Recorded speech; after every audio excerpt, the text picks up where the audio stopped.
The eerie, almost sacred silence that had settled over Ukraine for a handful of days following the audacious strike on the Russian Prime Minister's residence was not a sign of peace,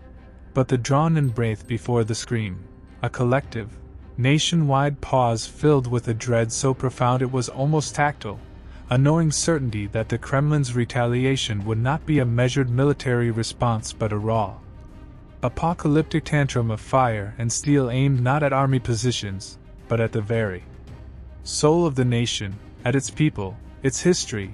and its future, a punishment so vicious and so comprehensive it would seek to erase Ukraine from the map not through conquest, but through sheer, unadulterated terror. And this grim prophecy was fulfilled with horrifying precision beginning at 4:03 a.m. on September 18, 2025, when the first wave of Iranian-designed Shahed-136 drones, their cheap, buzzing lawnmower engines, a sound that had become the soundtrack of nightmares for millions, were launched not from the usual directions in the south and east, but in a massive, coordinated swarm from the territory of its ally Belarus in the north, a move designed to overwhelm and confuse the already strained Ukrainian air defenses by attacking from a wholly unexpected vector, their numbers so vast. Initial estimates suggested over 200 in the first wave alone. That they painted the radar scopes of the Ukrainian Air Force Command in Vinnytsia as a solid, crawling mass of green, an incoming tsunami of low-cost loitering munitions whose sole purpose was to exhaust, to distract, and to bleed dry the precious reserves of Western-supplied anti-aircraft missiles, to force Ukrainian defenders to reveal the positions of their highly mobile SAM systems like the German Iris-T and American NASAMS by opening fire,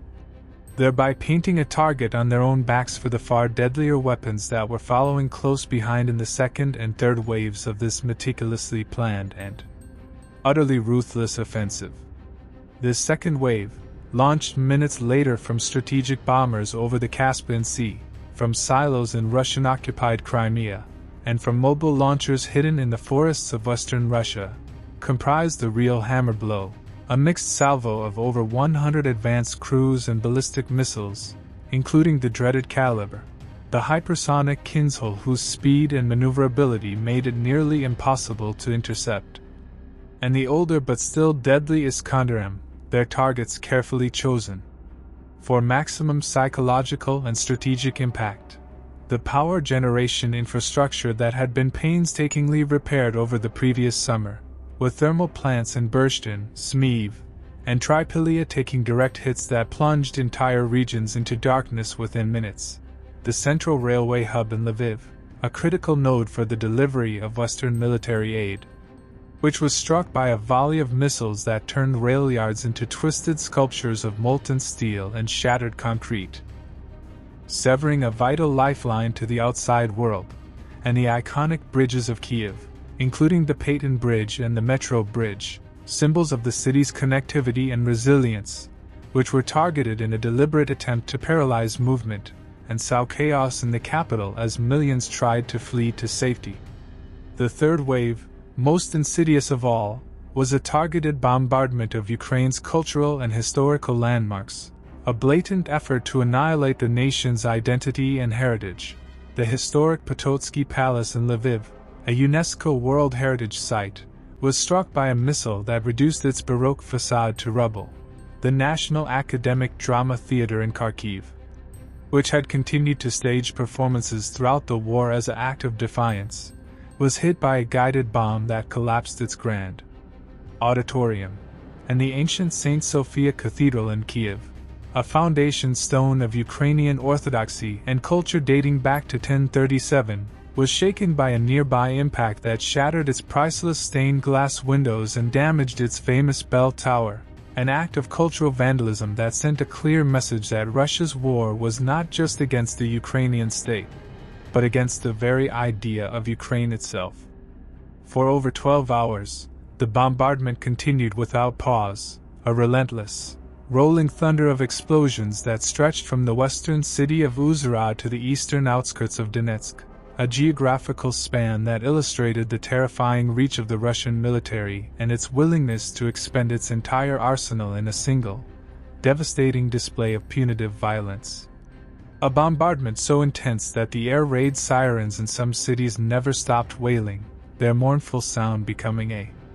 constant, terrifying backdrop to the symphony of destruction, forcing millions of civilians to spend the day and night in cramped, damp subway stations and basements, huddled around cell phones that flickered with news of the next city to be hit, the next power plant to go offline, the next hospital struggling to operate on backup generators as the medical system teetered on the brink of collapse. The Ukrainian air defenses, heroic and technologically advanced but ultimately finite, fought a desperate, losing battle against the onslaught, their interceptor missiles streaking into the sky to meet their targets in brilliant, fleeting fireballs that illuminated the pre-dawn darkness. Each successful interception met with cheers from the soldiers manning the systems.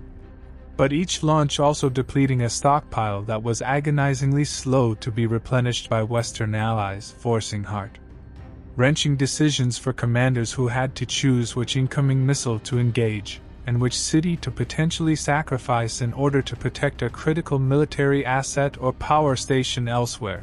A brutal triage conducted in real time under the most extreme pressure imaginable. The human cost of this non-stop assault was, as always, the most devastating. Apartment blocks in the Darnitsky district of Kiev were reduced to piles of smoldering rubble, with emergency services working frantically through the night to pull survivors from the debris, their faces covered in dust and blood. A popular shopping mall in Odessa, crowded with people stocking up on supplies before the expected curfew, took a direct hit from a Kinsholm missile that officials later claimed was targeting a hidden military command center, leaving a crater dozens of meters wide and hundreds dead or wounded. And in the city of Dnipro, a strike on a residential area near the riverfront killed an entire family who had just returned to their home after fleeing earlier in the war, their story a tragic microcosm of the hope and resilience that was being systematically crushed by the bombardment. Through it all, the response from the international community was a mixture of stunned condemnation and, frustratingly for many Ukrainians, palpable hesitation, as world leaders issued strongly worded statements decrying the barbaric and indiscriminate attacks but seemed unable or unwilling to take the decisive action, such as the immediate provision of advanced fighter jets and significantly more long-range missile systems, that Ukraine desperately pleaded for, a diplomatic paralysis born from the fear of further escalating a conflict that now seemed to be spiraling into a new, darker chapter of outright annihilation. Yet, even as the fires burned and the death toll climbed into the thousands, the spirit of resistance, that defiant Ukrainian characteristic that had already become the stuff of legend, flickered but did not die. In blacked-out cities, volunteers used their own vehicles to create impromptu power stations for mobile phones and medical equipment. Farmers with tractors helped clear debris from streets to allow emergency vehicles to pass. And in the subways turned bomb shelters, musicians played